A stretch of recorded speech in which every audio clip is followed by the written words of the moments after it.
Today our topic is molecular orbital theory part B, in which we are going to discuss about relative energies of molecular orbitals and bond order. Relative energies of molecular orbitals हम किस तरह से find कर सकते हैं? Spectroscopic measurement से, यानी spectroscopic techniques को यूज़ करते हुए हम मॉलिक्यूलर ऑर्बिटल्स की रिलेटिव एनर्जीज को डिटरमाइन कर सकते हैं. होमोन्यूक्लियर डायटॉमिक मॉलिक्यूल्स या आयंस की हम रिलेटिव एनर्जीज को डिस्कस करेंगे आज के अपने इस लेक्चर में. 2s and 2p atomic orbitals में हमने रिलेटिव एनर्जीज को डिस्कस करना है. ये 3 बेसिक पॉइंट्स हैं जिनको लेके हमने चलना है. एनर्जी ऑर्डर्स 2 तरह के हैं जो हमने डिस्कस करने हैं. एक है energy order of molecular orbitals in case of oxygen, fluorine and their ions. Second है energy order of molecular orbitals in case of lithium, beryllium, boron and nitrogen molecule. इन दोनों में बेसिक फ़र्क क्या है? वो मॉलिक्यूल्स जिनमें इलेक्ट्रॉन्स की तादाद 14 से ज़्यादा होगी उनका एनर्जी ऑर्डर डिफरेंट होगा. किससे? उन मॉलिक्यूल्स के एनर्जी ऑर्डर से जिनमें इलेक्ट्रॉन की तादाद 14 या 14 से कम होती है. हम कह सकते हैं कि जिन मॉलिक्यूल्स में इलेक्ट्रॉन्स की तादाद 14 से ज़्यादा होती है वो हैवी मॉलिक्यूल्स होंगे. सबसे पहले हम डिस्कस कर लेते हैं energy order of molecular orbitals in case of oxygen, fluorine and their ions. हम डिस्कस करने लगे हैं energy order of molecular orbitals in case of oxygen, fluorine and their ions. अगर हम ऑक्सीजन और फ्लोरीन की बात करें तो इनमें जो इलेक्ट्रॉन्स होते हैं वो 14 से ज़्यादा होंगे. 16 इलेक्ट्रॉन्स होते हैं इन केस ऑफ ऑक्सीजन और 18 इलेक्ट्रॉन्स होंगे इन केस ऑफ फ्लोरीन. हम इनकी मॉलिक्यूलर ऑर्बिटल एनर्जी डायग्राम देख लेते हैं. जैसा कि मैंने पहले कहा कि हमने 2s और 2p में रिलेटिव एनर्जीज को डिस्कस करना है. तो पहले हम बात कर लेते हैं 2s की. ये 2s है और एक ये 2s है. जब ये क्या होंगे? ओवरलैप होंगे. ओवरलैप होने के बाद 2 मॉलिक्यूलर ऑर्बिटल्स हमारे पास आएंगे. एक की एनर्जी कम होगी और दूसरे की एनर्जी क्या होगी? ज़्यादा होगी. जैसा कि प्रीवियस लेक्चर में हम डिस्कस कर चुके हैं कि जिसकी एनर्जी कम हो उसे BMO कहा जाता है, यानी बॉन्डिंग मॉलिक्यूलर ऑर्बिटल. और जिसकी एनर्जी ज़्यादा हो उसे एंटी बॉन्डिंग मॉलिक्यूलर ऑर्बिटल कहा जाता है. तो चूंकि हम 2s की बात कर रहे हैं तो जो बॉन्डिंग मॉलिक्यूलर ऑर्बिटल है उसे कहेंगे सिग्मा 2s. एंटी बॉन्डिंग में कौन सा होगा? Sigma star 2s. इसी तरह अगर हम p की बात करते हैं तो p के डिजेनरेट ऑर्बिटल्स 3 होते हैं, 2px, 2py एंड 2pz. तो ये इस साइड पे भी p है और इस साइड पे भी क्या है? p ऑर्बिटल्स मौजूद हैं. जैसे ही इन्होंने ओवरलैप करना है तो ओवरलैप करने के बाद जो हमारे पास मॉलिक्यूलर ऑर्बिटल्स आएंगे उनमें सबसे पहले सिग्मा 2px है, यानी इसकी एनर्जी कम है. उसके बाद किसकी एनर्जी आती है? यानी इससे हाई एनर्जी होती है पाई 2py की और पाई 2pz की. पाई 2py और पाई 2pz इन दोनों की एनर्जी एक दूसरे की क्या होगी? इक्वल होगी. इसके बाद एनर्जी किसकी ज़्यादा होगी? इसके बाद एनर्जी किसकी ज़्यादा होगी? Pi asterisk 2py is equal to pi asterisk 2pz, यानी 2py और 2pz इन दोनों की एनर्जी क्या है? इक्वल होती है.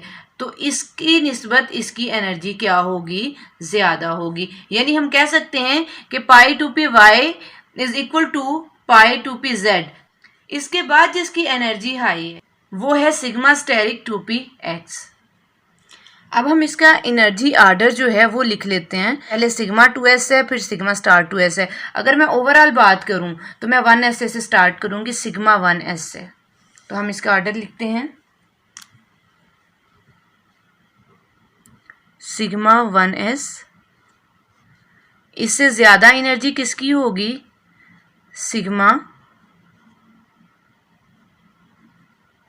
1s. ये सिग्मा स्टेरिक 1s की. सिग्मा 1s से एनर्जी किसकी ज़्यादा होगी? सिग्मा स्टेरिक 1s की. और उसके बाद किसकी एनर्जी ज़्यादा होगी? ये देखें यहाँ पे सिग्मा 2s, सिग्मा 2s। इसके बाद जिसकी एनर्जी ज़्यादा होगी वो है सिग्मा स्टेरिक 2s। इसके बाद जिसकी एनर्जी हाई होगी सिग्मा स्टेरिक 2s के बाद आता है सिग्मा 2px, सिग्मा 2px। इसके बाद आएगा pi 2py is equal to pi 2pz। इसके बाद जिसकी एनर्जी हाई होगी वो है pi asterisk 2py is equal to pi asterisk 2py is equal to pi asterisk 2pz। उसके बाद जिसकी एनर्जी सबसे हाई है वो है सिग्मा स्टेरिक 2px। यहाँ पे जो चीज़ आपने जहन में रखनी है वो ये है कि यहाँ पे सिग्मा 2px इसकी एनर्जी क्या है, लोअर है। वो मालिक्यूल्स जिनमें मोर देन 14 इलेक्ट्रॉन्स हों वहाँ पे सिग्मा 2px की एनर्जी कम होती है as compare to pi 2py pi 2pz से। यहाँ पे मैं हाईलाइट कर देती हूँ जहाँ पे फ़र्क जो है वो आना है। अब हम डिस्कस करेंगे energy order of molecular orbitals in case of lithium Li2, Be2, B2 and N2। यानी हम कह सकते हैं कि ये वो मॉलिक्यूल्स हैं जिनमें इलेक्ट्रॉन्स या तो 14 होंगे या फिर लेस देन 14 होंगे। तो पहले हम इसके क्या करेंगे कि मॉलिक्यूलर एनर्जी डायग्राम को देख लेते हैं, उसके बाद इसका ऑर्डर लिखेंगे। जैसा कि मैं पहले भी बता चुकी हूँ कि हमने 2s और 2p के दरमियान एनर्जी ऑर्डर को डिस्कस करना है। तो 2s इसका भी सेम है जैसे हमने पहले डिस्कस किया। ये देखें 2s तो वही हुआ सिग्मा 2s और सिग्मा स्टेरिक 2s आएगा। अभी हमने इनमें इलेक्ट्रॉन्स फिल नहीं करने क्योंकि हम जनरल अभी बात कर रहे हैं। इसी तरह 2px है, 2py है और 2pz है। इधर भी इसी तरह 2px, 2py एंड 2pz है।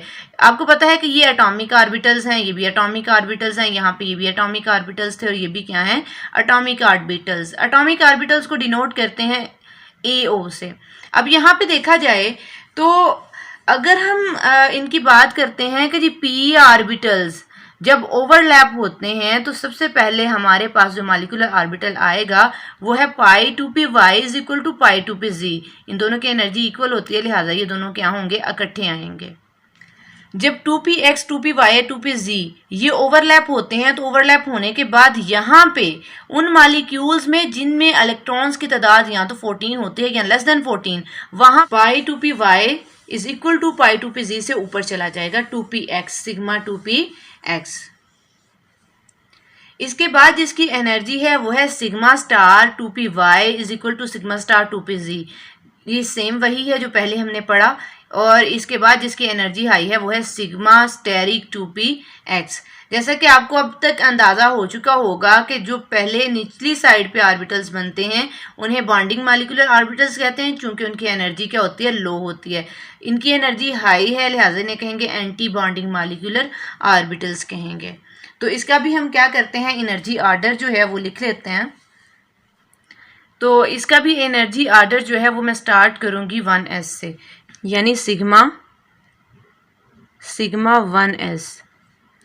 इससे ज़्यादा एनर्जी होती है सिग्मा स्टेरिक 1s की, उससे ज़्यादा एनर्जी होगी सिग्मा 2s की, उससे ज़्यादा एनर्जी होगी सिग्मा स्टेरिक 2s की। अब जैसा कि आप देख सकते हैं सिग्मा स्टेरिक 2s के बाद क्या चीज़ है, pi 2py is equal to pi 2pz। इसके बाद किसकी एनर्जी हाई होती है, सिग्मा 2px की।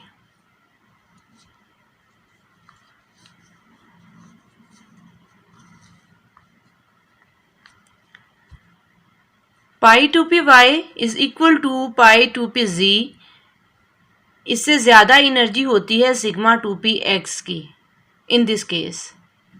उसके बाद जिसकी एनर्जी हाई होगी वो है pi asterisk 2py is equal to pi asterisk 2pz। उसके बाद जिसकी एनर्जी हाई है वो है सिग्मा स्टेरिक 2px। यहाँ पे हम ये देख लेते हैं कि फ़र्क कहाँ पे आया।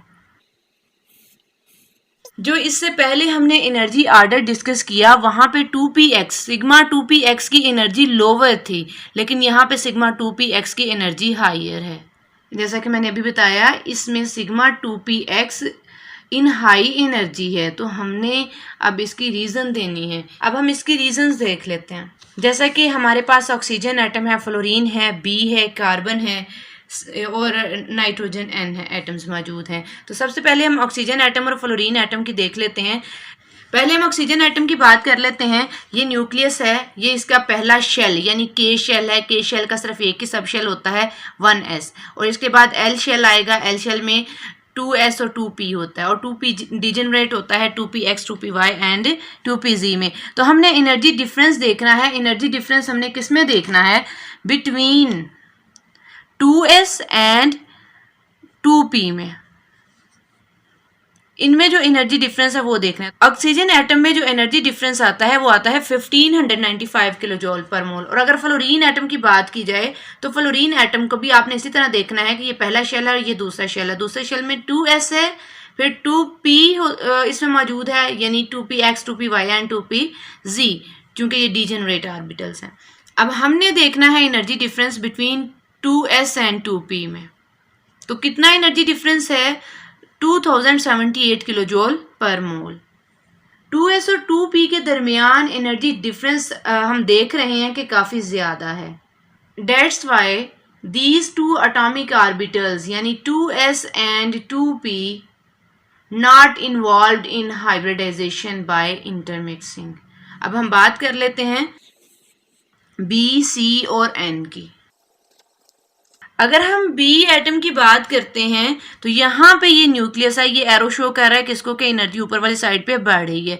ये 1s है, 1s के बाद 2s फिर 2p आएगा। तो हमने एनर्जी डिफरेंस देखना है 2s और 2p के दरमियान।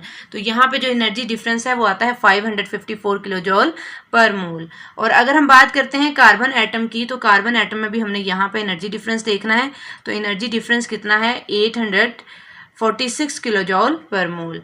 और नाइट्रोजन की अगर हम बात करें आपने सेम इसी तरह से नाइट्रोजन के लिए भी ड्रा कर लेना, और इसका एनर्जी डिफरेंस है 1195 किलो जूल पर मोल। यहाँ पे हम देख सकते हैं कि इन तीनों का जो एनर्जी डिफरेंस है वो कम है। एनर्जी डिफरेंस क्या है? लेस है। तो फिर क्या होगा? एटॉमिक ऑर्बिटल्स इंटरमिक्स होंगे। पहले एनर्जी डिफरेंस ज़्यादा था तो एटॉमिक ऑर्बिटल्स इंटरमिक्स नहीं हुए थे। अब चूंकि एनर्जी डिफरेंस कम है लिहाजा एटॉमिक ऑर्बिटल्स क्या होते हैं? इंटरमिक्स होंगे। इंटरमिक्स होके ये क्या करेंगे? हाइब्रिड ऑर्बिटल्स बना देंगे। बी एंड सी इनमें जो मॉलिक्यूलर ऑर्बिटल डायग्राम से पता चल रहा है कि इसमें 2px और 2s इंटरमिक्स होने के बाद हाइब्रिड ऑर्बिटल्स बनाते हैं। और जैसे ही s और p इंटरमिक्स होंगे तो वहां पे आपने ये चीज अपने जहन में रखनी है, s ये जो s है और ये p ये दोनों क्या होते हैं? हाइब्रिड ऑर्बिटल्स हैं। लिहाजा हम कहेंगे कि 2s जो है ये प्योर करैक्टर नहीं रखता, इसमें प्योर s करैक्टर नहीं है, बल्कि चूंकि ये इंटरमिक्स हुआ है तो इसमें s के साथ साथ p करैक्टर भी मौजूद है। इसी तरह अगर मैं 2px की बात करूं तो 2px भी प्योर करैक्टर नहीं रखता, यानी इसमें भी s जो है वो इंटरमिक्स हुआ है, यानी हम कह सकते हैं कि इसमें s करैक्टर मौजूद है। जब 2s और 2p इंटरमिक्स होते हैं तो 2s जो है ये लो एनर्जी पे चला जाता है और जो 2px है ये हाई एनर्जी पे चला जाएगा।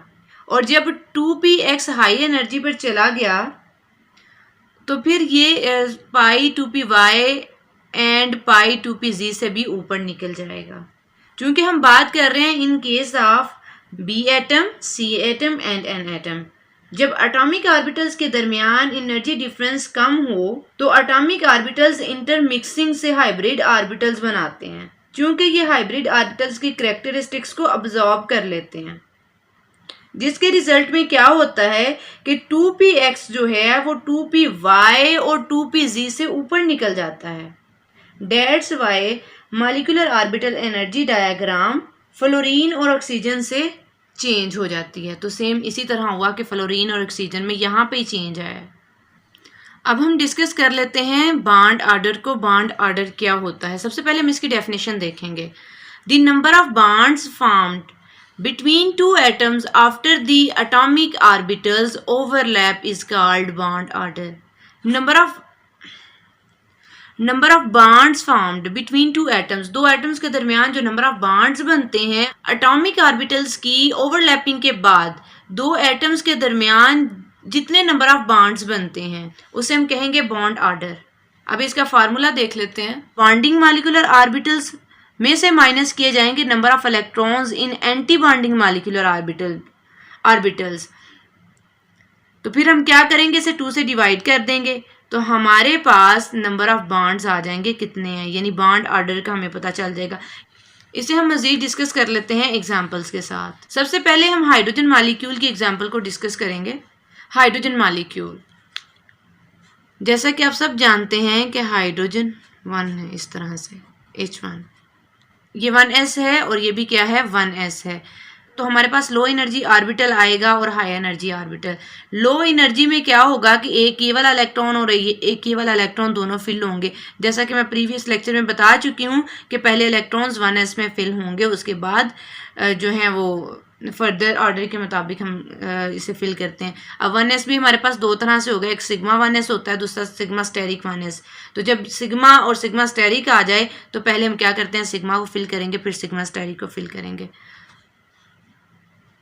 तो अब चूंकि एक इलेक्ट्रॉन ये था और एक इलेक्ट्रॉन ये, दोनों इलेक्ट्रॉन आ चुके हैं सिग्मा 1s में, तो फिर सिग्मा स्टेरिक 1s जो है वो एम्प्टी रहेगा। ये बॉन्डिंग मॉलिक्यूलर ऑर्बिटल है और ये एंटी बॉन्डिंग। तो बॉन्डिंग मॉलिक्यूलर ऑर्बिटल में कितने इलेक्ट्रॉन हैं, 2 इलेक्ट्रॉन्स हैं। एंटी बॉन्डिंग में कितने हैं, 0। तो लिहाजा मैं बॉन्ड ऑर्डर जब मैंने फाइंड करना है तो फिर क्या करूंगी मैं कि 2 में से माइनस कर दूंगी 0, क्योंकि बॉन्डिंग मॉलिक्यूलर ऑर्बिटल्स में इलेक्ट्रॉन्स की तादाद कितनी है, 2 है, और एंटी बॉन्डिंग मॉलिक्यूलर ऑर्बिटल्स में इलेक्ट्रॉन्स की तादाद कितनी है, 0। 2 - 0/2, तो मेरे पास आंसर क्या आएगा 1। इससे मुझे ये पता चला कि हाइड्रोजन के दरमियान एक बॉन्ड मौजूद है। अब इसकी एक और एग्जाम्पल जो है वो हम डिस्कस कर लेते हैं। हीलियम। हीलियम में 2 इलेक्ट्रॉन्स होते हैं। अब क्या होना है कि जाहिर सी बात है एक BMO बनेगा और साथ ABMO भी होगा।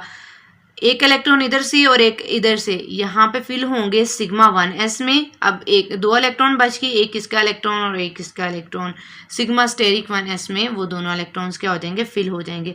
जैसा कि आपको पता है कि ये यहाँ पे लो एनर्जी है और यहाँ पे क्या है, हाई एनर्जी है। बॉन्डिंग जहाँ पे लो एनर्जी होगी वहाँ पे हम कहेंगे कि बॉन्डिंग मॉलिक्यूलर ऑर्बिटल, और जहाँ पे हाई एनर्जी होगी वहाँ पे एंटी बॉन्डिंग मॉलिक्यूलर ऑर्बिटल। अब यहाँ पे देखा जाए तो बॉन्डिंग मॉलिक्यूलर ऑर्बिटल में कितने इलेक्ट्रॉन्स मौजूद हैं, 2 इलेक्ट्रॉन्स मौजूद हैं। और students anti bonding molecular orbital में कितने इलेक्ट्रॉन्स मौजूद हैं, 2 इलेक्ट्रॉन्स मौजूद हैं। जब इसका बॉन्ड ऑर्डर हमने फाइंड करना है तो वो क्या होगा, 2 - 2, चूंकि 2 ही बॉन्डिंग मॉलिक्यूलर ऑर्बिटल में इलेक्ट्रॉन्स हैं और 2 ही एंटी बॉन्डिंग मॉलिक्यूलर ऑर्बिटल में इलेक्ट्रॉन्स हैं, लिहाजा 2 - 2/2, तो आंसर क्या आता है 0। इससे हमें ये पता चला कि बॉन्ड ऑर्डर हीलियम में क्या है, 0 है। Then helium molecule is not formed, यानी हम कह सकते हैं कि हीलियम का बॉन्ड नहीं बनता। It's all about today's lecture.